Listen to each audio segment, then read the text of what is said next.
Welcome back to NH Unscripted, where you can smile a little smile for me, Marie. I am your flying machine-like host, Ray Dudley. We are coming to you from the Honeymooners Like Digs of the WKXL studios in Concord. You know the drill. I already got my Nehru jacket on, my bell-bottom pants, and my platform shoes. Your job is to kick back on the waterbed, light the incense, fire up that lava lamp, because it's that time of the day. Get out your transistor radios.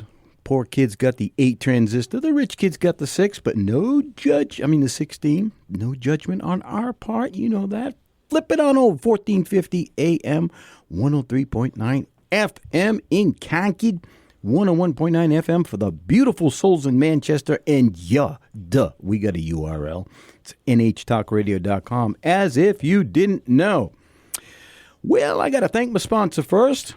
I am so honored to have the law offices of Shaheen Gordon sponsoring this show. It really is an honor and a privilege. Dude, I saw the other day, they're hiring. They've just brought on 5 more people over there. So I know them from the Concord area. They're all across the state. I mean, they are up in Peterborough, Manchester, Nashua. They got a new one in Keene, I think. They cover it all. But I cannot believe the growth they've got. It is insane. And they cover it all. I mean, they do divorce. I hate to say it. It's out there. You got to do it. They do DWIs. Not that I might know anybody who might have had one of those in their life. Real estate, child custody support. Their website is ShaheenGordon.com. That's ShaheenGordon.com. You know what it's supposed to do? You're supposed to write that down. Put that on your refrigerator. Put it with your legal papers. 603-614-5560. ShaheenGordon.com. 603-614-5560. Thank you to those folks. And I mean that deeply. In studio today with me is Jordan Gagan. Good morning, sir. Good morning. How are you? I am well. Where are you hailing from today? Technically, I'm hailing from Bow. Oh. So right outside Concord. Yeah, I used to live in Bow. Whereabouts over there? No, you don't have to get... you never know. In case a stalker's listening, just wink. I used to live over on Hall Street for a while. Okay, yeah. And, that's where Blue Seal's over there. So, what do you want to chat about today? What brings you by? What you emailed me, texted me technically, that we have a companion, Daniel Saletti, who we have that in common. And you said you wanted to chat a little bit maybe about the industry. Right? Yeah, why not? Yeah. Especially, pertaining locally. Yeah. In what way? I mean, are we talking film, theater, voiceover? I'd say film and theater, primarily, yeah. Do you do a lot of it? I definitely do a lot of it. Yeah? Yeah, started acting in high school, fell in love with it, and decided, that's what I want to go to school for. Yeah. Are you a local boy? Did you grow up in New Hampshire? I did, born and raised. So where did you go to school for theater? So I left the state, went down to Pennsylvania to a small school called Ursinus College. That is a small school. Very small. Exactly. And so, okay, there's a lot of territory here now we can cover. You went to school. Did you go to school specifically to learn about acting? Yes. You did. What? Oh, man. My old man mind just starts spinning. So what kind of courses did they teach, A? And then B, have you found them to be applicable in real life? Sometimes you take courses and you're like, that was useless. Why? I'll never use that thing. I definitely think so. I mean, given that Ursinus is a broad liberal arts school, their emphasis on acting was basically probably 2 or 3 core foundational courses in acting, and then probably some off-branch courses in specific types, though they try to give you the whole purview of theater. So you're taking classes in dramaturgy and theater history. I think that theater is great because it allows for so much self-development, and it allows you to hone your communication skills. That's an understatement, huh? Right. And I think that I'd love to see statistics on how many students are graduating with theater bachelor's degrees and where they end up. Because I have a strong feeling they typically don't end up in the industry. They typically take those skills elsewhere. Like Toastmasters or something? Is that why that particular school? Of all the schools that you could probably have gone to learn acting methods, why that one? I think my basis for selecting programs was saying I want to be close to a major city. I don't want to be in one. And so Philadelphia was the close city for Ursinus. Yeah. So the classes that you took, and for the audience, that this is just me.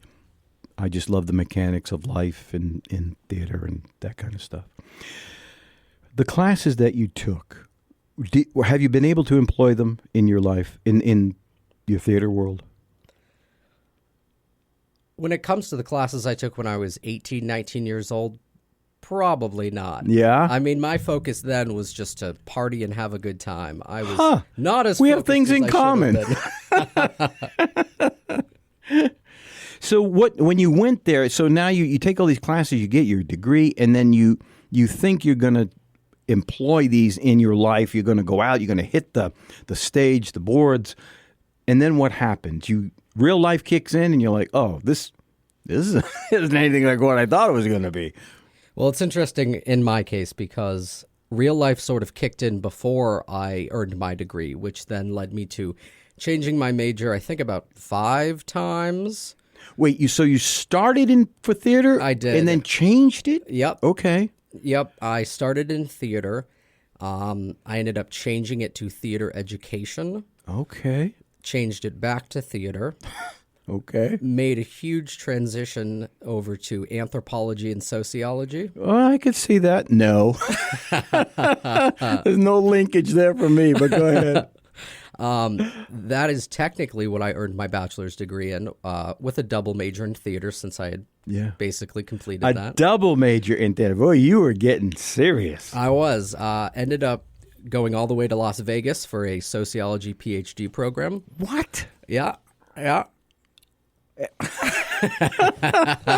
Okay. I was there I'll was there for a year, and then I found it very difficult to consume entertainment. I think I saw myself in it, and wait, the trip to Vegas did that? it did. On what level? How did that happen? Because I would think you would go out there, you hit the strip, you see some of these shows, and you're like, yes, I'm in. That's exactly what I want to be. The next Wayne Newton, or not. He's a singer, but go ahead.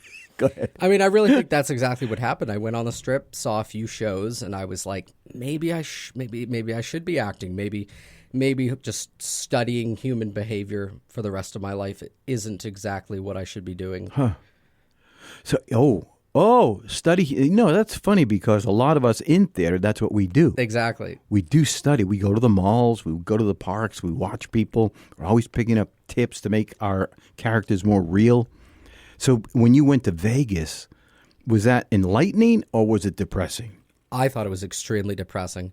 I thought that Vegas is such a tourist city. It's a great place to visit, but I think even observing the people who live there, I think the amount of empathy I had thinking there's so many people who live in this city that don't really want to live in this city. Are you talking about actors in shows? Just more so just the locals. Yeah. So, I've heard that a lot too, though. It is on that level kind of depressing. So you see shows out there. Were there any shows that caught your attention and you're thinking, I could have been in that. I could do that. I think. I'm guessing that they're obviously big and. Right, and of course they're all over the place. Yeah. But I think the one that probably caught my attention it's quite niche. It's called Letterkenny Live, which is the TV show Letterkenny. It was cast members who did a national tour where they performed skits related to the show and did some stand-up comedy. And it was kind of like a hodgepodge of the selling point was come see these actors that you love in this television show. Oh, I don't know the show and I don't know the TV show. I don't know anything about it. So I'd be lost. I probably wouldn't have even gone to it without free tickets. Right. The expensive tickets. Very expensive tickets. Do you think those are the people who end out there in Vegas? This is just between you and me. Do you think they're the folks who couldn't make it on Broadway? All right, I got to put a pin in it right there. No. Hang on, it's coffee time. You are listening to NH Unscripted. Come on, people now. Smile a little on your brother. It's time to get together. I am your young bloods like host, Ray Dudley. We are coming to you from the dating game like digs of the WKXL studios in Concord. 1450 AM, 103.9 FM on your Sony Walkman, 101.9 FM for the beautiful souls in Manchester. NHTalkRadio.com is our URL. Jordan Gagan is in the house, and we're just talking theater business. Yeah, we'll be right back.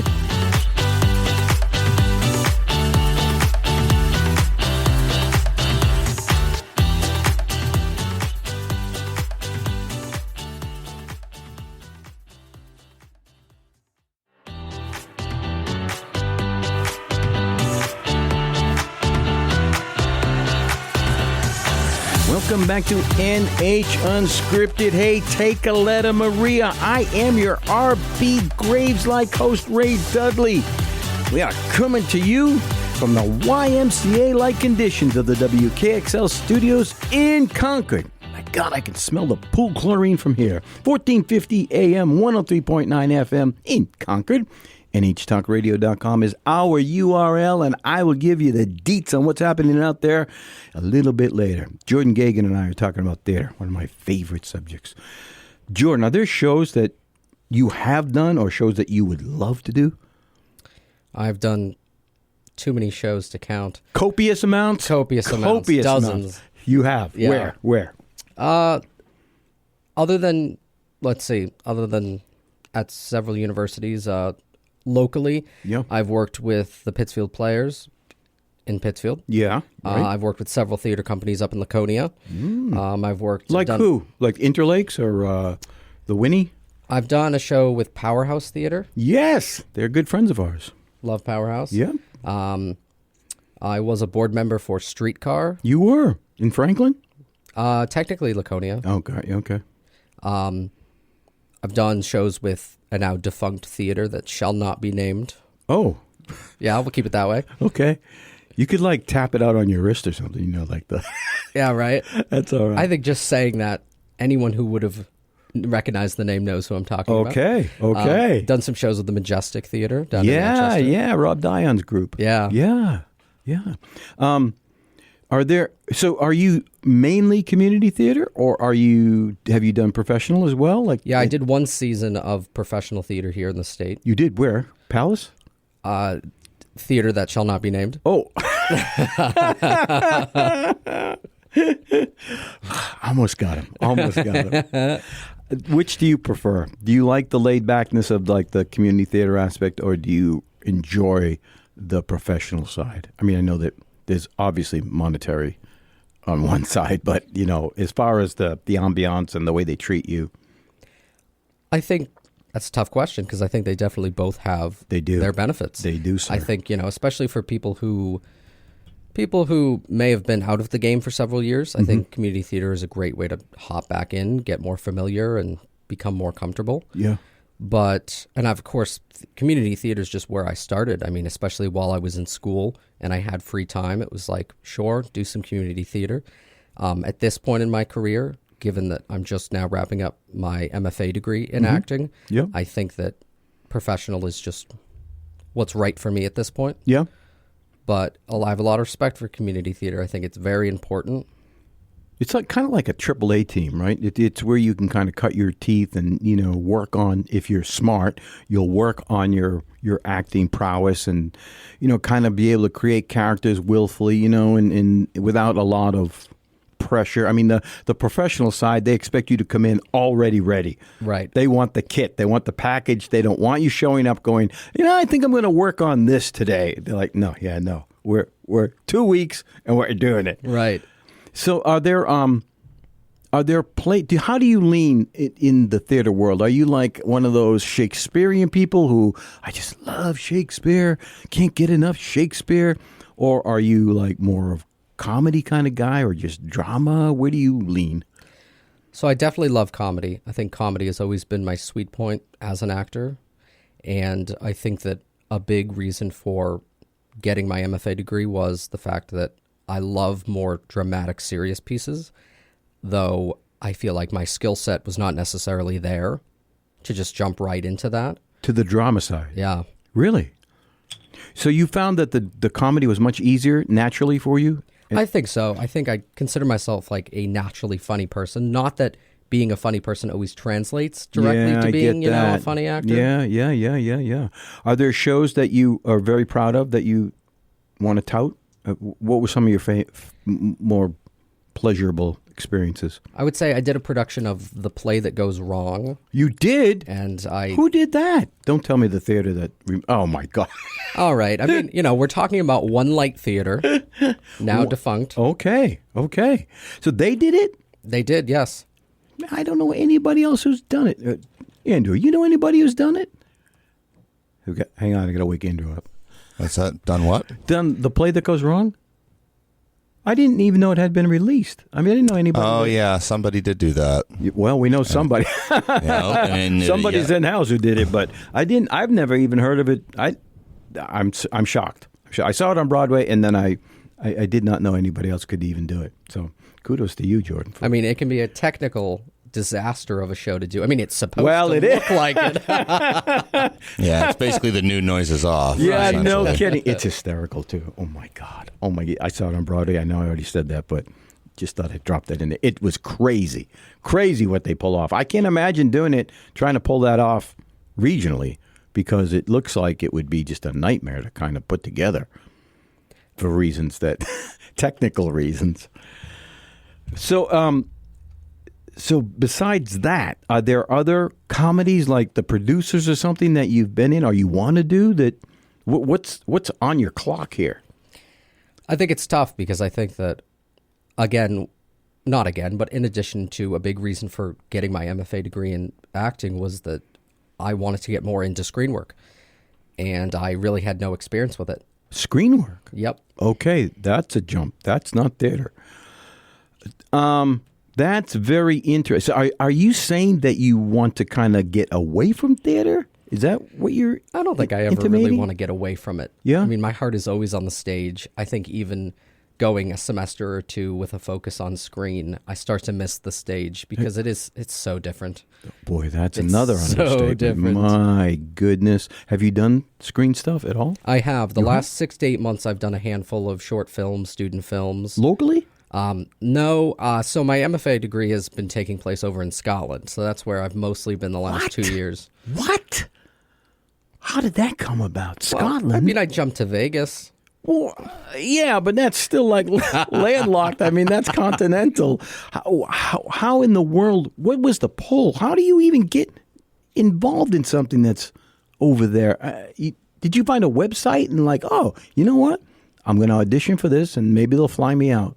I mean, I hit Google for hours just looking for all of the acting MFA programs really that I could find. Yeah. And a lot of it, what it came down to was many of these programs in the States only accept new students every 2 or 3 years.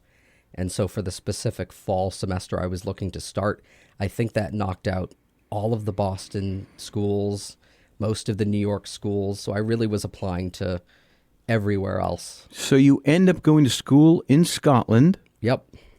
For your MFA, and while you're over there, you somehow fell into film? Yeah, that was, so the second half of the program is all about film. Okay. So the first half is really just stage, and then that culminates your first summer with performing in the Edinburgh Film Festival the Edinburgh Fringe Festival over in Scotland. And so we performed a new stage play for that. And then once you're done that, you really make a full transition into acting for screen. Do they guarantee, if you're in their MFA, do they guarantee you a role, or do you still have to audition and go through all of that? Oh, yeah, you are guaranteed a role. You are. Tell people why you like film. Well, why? I understand the difference. Andrew understands the difference. But there's a huge difference between theater and film. Tell us all about that, how you feel about it, and the difference, and where you think that could go for you. I think the biggest difference for me is just connection to audience. The fact with theater, you can see the audience, well, for the most part. Can't always see them fully. But you can see the audience, you can feel them, you can hear, you have that direct response, whether that emotional response. And it's immediate. Right, whether it's laughter or sadness. Yep. And I think with screen, you're kind of just hoping that those responses will be out there. Yeah. But you're not really getting that immediate feedback. Yeah. I mean, most of the time, you're not even, the person you're talking to in film isn't even right in front of you. Yeah, boy, that's a good point. And a lot of times you don't even know how you've done until they either let you see, like the dailies or something, or, you can get a chance to step behind the monitor and see what you did. Right. I find that kind of hard because if you don't do that, you don't know what you looked like. And you could look at it and say, oh, I could have changed that. I didn't realize it looked that bad or it looked like that, came across that way. And that's kind of tough. Of course, theater, you depending on whether it's professional or community theater, you either have 8 weeks to, work on what you think people might want, or you get 2 for a professional. Oh my God, I'm a yapper. Hang on. Gotta take another coffee break here. You are listening to NH Unscripted. And Tracy, when I'm with you, I'm your Cufflinks like host, Ray Dudley. We are coming to you from the Green Acres like digs of the WKXL studios in Concord. 1450 AM, 103.9 FM, 101.9 FM for the beautiful, beautiful, beautiful souls in Manchester. Jordan Gagan and I are chatting up theater and film. We'll be right back because there's a lot to uncover.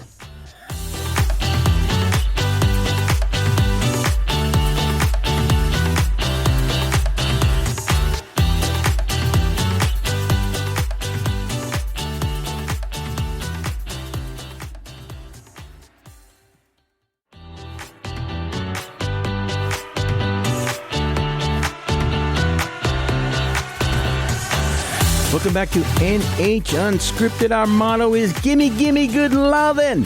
Yeah, you all know that because we're children of the 70s. Yes, we are. I'm your crazy elephant-like host, Ray Dudley. We are coming to you from the Taj Mahal-like digs of the WKXL studios in Concord. My God, it's cavernous in here. 1450 AM, 103.9 FM on your Sony Walkmans. That's Concord-based. 101.9 FM for the beautiful souls in Manchester.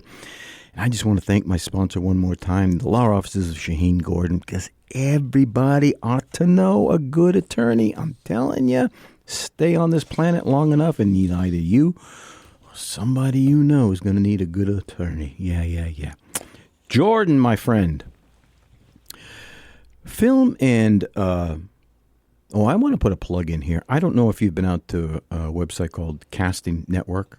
I have not. A friend of mine runs that. It's packed. I mean, it's packed. It's for theater, but it's like an aggregator for all professional theater for the most part. I don't know if they do community theater, but all of the audition notices. He's got tips about how to audition. He's got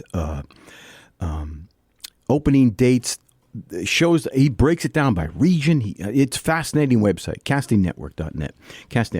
It's a tremendous. So I just thought I'd throw that out there because I love him. And he's been tremendous to me. It's a great resource. Speaking of resources, what do you use for resources to find audition notices or performances coming up? I would say that primarily over the last month or so that I've been home, I've been using Backstage, which Huge. Almost too huge. Yeah, no kidding. That and Casting Networks. Mother of God. They're too. Yeah. So what do you like about them? Have you been to Backstage in your travels? Have you ever been to any big places to audition? No. Is it all self-tape? For the most part, yeah. I've been doing doing so many self-tapes every week. I got to do one this afternoon. I hate it. I do it. I set up the green screen, but man, the what I like about it is you can do multiple takes. Nobody cares. You can edit it yourself. But I just hate watching myself on screen. That's exactly how I feel. You had said earlier how when you're acting for film, you you could watch yourself if you look at the monitors. Yeah. But I can't, because no matter, there'll always be something I want to change. I'll always want to just keep doing it. Yeah. So, when you were over there, were there any famous films, or were they just like student films over in Scotland? Yeah, they were student films. Yeah.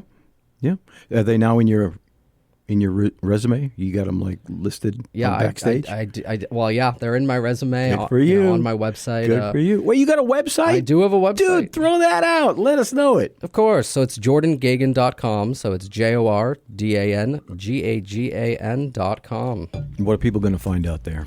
They're going to see, let's see, headshots. I'm going out there right now. Are we? Yeah, heck yeah, we See, are. professional headshots, some candid photos. I don't even know why I have them on there. What? Videos, so you can watch the theater performance that we did at the Edinburgh Fringe. I mean, not many people love watching theatrical performances JordanGagan.com? filmed. Yep. All right, I'm going there right now. All right, keep chatting. I'll pull it up. Let's see. You can see one student short film that I did. Wow, it's right on the front page. Look at this thing. Oh, yeah, that's the fall production. Look at that. Dude, is that a cut? Is that just a still from... Yeah, it's a still from our short film last fall. Wow. That's gorgeous. What was that from? So it was a short film called love the lighting. Snuff. Ooh, okay. I know, yeah. I don't have to talk about... Thank you. Yeah, the details. Wow. Oh, look at all this stuff you've got out here. Oh, Mott's. Yeah, see, now it's out in the public. Huh? Now people are going to know about Mott's. Look at that mustache, baby. Look at that thing. That reminds me of certain things from the 70s, which shall remain nameless. Oh, mother of God. You handsome thing, you. There's Snuff right there. Wow. So you really do you prefer film at this point? No? It's tough. I mean, I know. Even my cohort over in Scotland, we talk about it all the time, and you hate to say you want to make a financial decision, saying, I'll make more money doing film than I will theater. Yeah. Because it's like, well, you might not make it anywhere. Yeah. You might not make money doing anything. Yeah. But film's tough to get into. I mean, you need a good agent most of the time, somebody that has already seen what you do and they know what your character is. They kind of get a feel for your look and all of that. Excuse me. And then film's just a whole different world. You would think it would be an easy transition, acting-wise, but it requires two very different techniques. One's very big, and one is literally very small. Right. Very small. And that's hard to adjust to at times. Would you agree? I definitely agree, and I think that so many people told me that, or have told me that throughout my life. Yeah. I think what I often hear is it's easier to go from stage to screen than the other way around. Ooh. And I think I agree with that. I think you do? I think it is easier, but that doesn't mean it's easy. So there are a lot of well-known people like, let's say, Bruce Willis or Pacino, who went from film to stage. Right. I know Pacino had a hard time. And I don't know about Bruce Willis, but I know the word on the street about Pacino was he had like little monitors built into like the backs of chairs and stuff, and that he could get his lines from. Well, because, for people who don't know, in film or on TV, you work in very short amounts of time, right? So you might only need one page of dialogue, and then they'll cut and they'll go to another page. Yep. And so they're not used to memorizing 80 pages of dialogue or 90 pages for a play. Right. And he used to, there was one show that he had an earpiece in. He was like playing an agent or something. And they were feeding his lines in there too. Right? I think Bruce Willis had the same issue. So it's, I don't know if it's an easy transition to go from one. So it's obviously a huge, huge thing because, and I mean that not just metaphorically, but physically, it is a much larger. To be in front of 800 people as opposed to just a monitor is just a world of difference. To be big on stage is really tough to do. Right. Now, I know a lot of them are mic'd up, but, in the old days, which some of us remember, we used to have to hit that back wall without mics and stuff, and that was a challenge in and of itself. So you think it's do you actually feel it's an easier transition to go from film? I think it's an easier transition, though. I think it's still a difficult one. I think, especially as I have made this transition into film, I have to tell myself, I've been on stage for a decade plus. It's hard to reel it in, but I think that's what it is. You're really just reeling it in. You're trying to be a little bit smaller, as opposed to, if you're a film actor and you want to be on the stage, you kind of already set this cap for yourself. Yeah. Of like, this is as loud, this is as emotional as I can get, and trying to break through that, I think, could be very difficult. Yeah. Yeah, the other thing is too, when you're doing film, most of the time you're either mic'd or there's one like 6 inches from your head. And you don't need to project. Right. Some of us have been scolded about, smaller, get smaller, smaller. And I'll be honest, that term caught me off guard at first because you don't really realize what smaller means. As you come from the stage and go into film. You don't get, what are you talking about? Maybe I need to whisper? Are you talking about physicality? What are we doing here? Did you find that as well? I think so. It's interesting. One of my professors, we called them lecturers over there, all of them, even if they didn't lecture. Okay. One of my lecturers, she would talk about the fact that she thinks there's a huge divide when it comes to the language that directors versus actors use.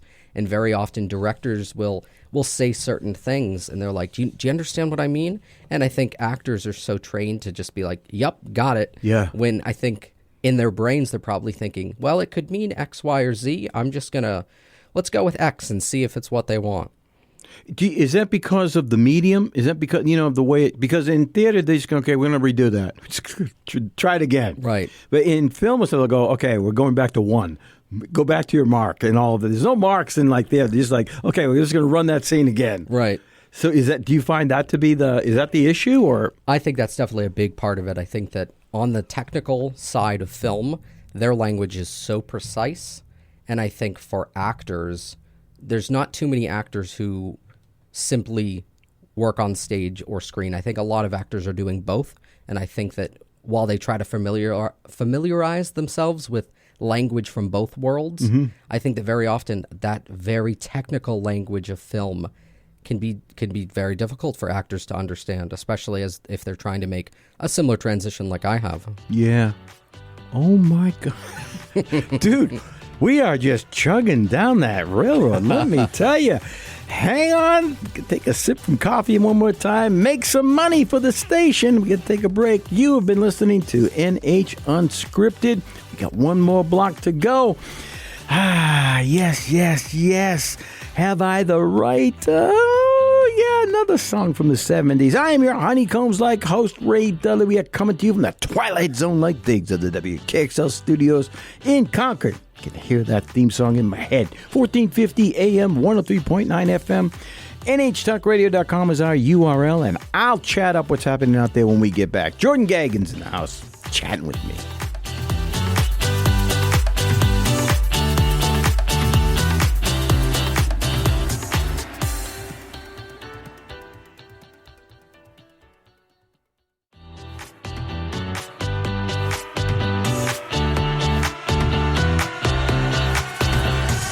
Welcome back to NH Unscripted, and just like a Romeo and Juliet, I am your reflections-like host, Ray Dudley. We are coming to you from the Hollywood Squares-like digs of the WKXL studios in Concord. I love to sit in the center square, the old Paul Lynde Square.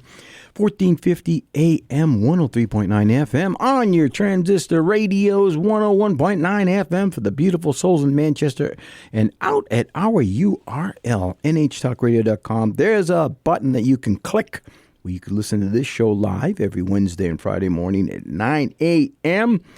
Or perhaps you're just lonely at 2 or 3 in the morning and need a friend, and there's a lot of archive stuff out there. NHTalkRadio.com. You can go out 24 hours a day, find your favorite program here, and just sit by yourself, wallow in the beauty. Anyway, NHTalkRadio.com. Jordan Gagan's in the house. Jordan, there is a lot happening in film and theater lately. This past weekend, I went and saw one of my favoriteest musicals of all time, J.C. Superstar. It was down at the Palace Theater. Man, I love that show. I grew up on that show. And then And then I went and saw Thunderbolts. I know, don't hate me, folks. Don't hate me, but I saw the Marvel film Thunderbolts. What's on your radar? What are you looking to see, or either in theater or film? Ooh, let's see. There's definitely some films coming out this summer that I'm excited for. Ballerina, otherwise known as John Wick 5 or whatever. I'm all over it. I'm definitely a pretty big horror fan. Oh, you are? And I know that there's some good ones coming out that I couldn't list off the top of my head. But any of the clown ones, or like Hard Eyes, or, I've seen... what's that clown? He's like really thin. He's got that thin head kind of thing. Anyway. So are there... do you think all the horror films... it's kind of hard to come up with something new, right? I mean, it's really difficult to get a fresh take on a lot of horror. Yeah. I think that there's a few people that are doing it particularly well. Like? I think the director Ari Aster and his films that he, I think, primarily does with A24. I think A24 is just beating out every other production company. They are indeed. They are huge in that space, are they not? Which ones would you tout as being like top of the list? I mean, everyone says films like Hereditary, which, is a great film. It's a great film. I think if there's an Ari Aster film that I need to plug, it's actually the short film he did as like his senior thesis when he was in college that I can't remember the name of. But with that information, if you go and find it, it's online, probably on YouTube. Yeah. I think it's clear after watching it to look at it and go, it makes sense why he has the career he has, how his brain works, like what is his niche. I think that it perfectly explains all of the movies he's written, directed since he was in college. When you say horror, do you mean horror, or are you like kind of including maybe just suspense or something like that in there? Yeah, I think so. I mean, even more like psychological horror. I think movies that you watch that maybe you're not jumping out of your seat, but movies that you watch and it ends and you go, what did I just watch? Oh, that's a lot of them. Not in a bad way, but yeah, no, I don't know. Well, sometimes. Yeah, I know. And I do love those kind of things. I mean, I don't like the strange, like really mind-bending where whoever did it was either on LSD or, and you're trying to live in that world for a few seconds, right. But I do enjoy a good film where like Memento. When I saw Memento, dude, I was riveted. I'm like, what? Wait, we're going back in time. How he's writing? This is crazy. What? And that was so innovative, And that's what I meant about. It's really hard to make a really suspenseful kind of picture where it catches you off guard.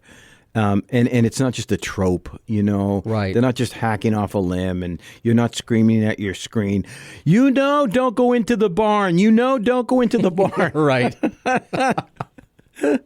So are there any coming up? By the way, I'll be seeing Mission Impossible. I know nobody gives a rip, but I'll be seeing Mission Impossible in a couple of weeks, talking about films that are coming out. I am just a pig for good entertainment. I just love that whole series. So what there have to be things that you're really looking forward to, like. I think it's tough. I think over the last year especially, I've been so focused on my own career that every so often I'll see an upcoming movie and I'll go, I need to see that. And then suddenly 2 months have gone by and it's not even in theaters anymore. And I'm like, I can't believe I missed that. Man, I hear you there.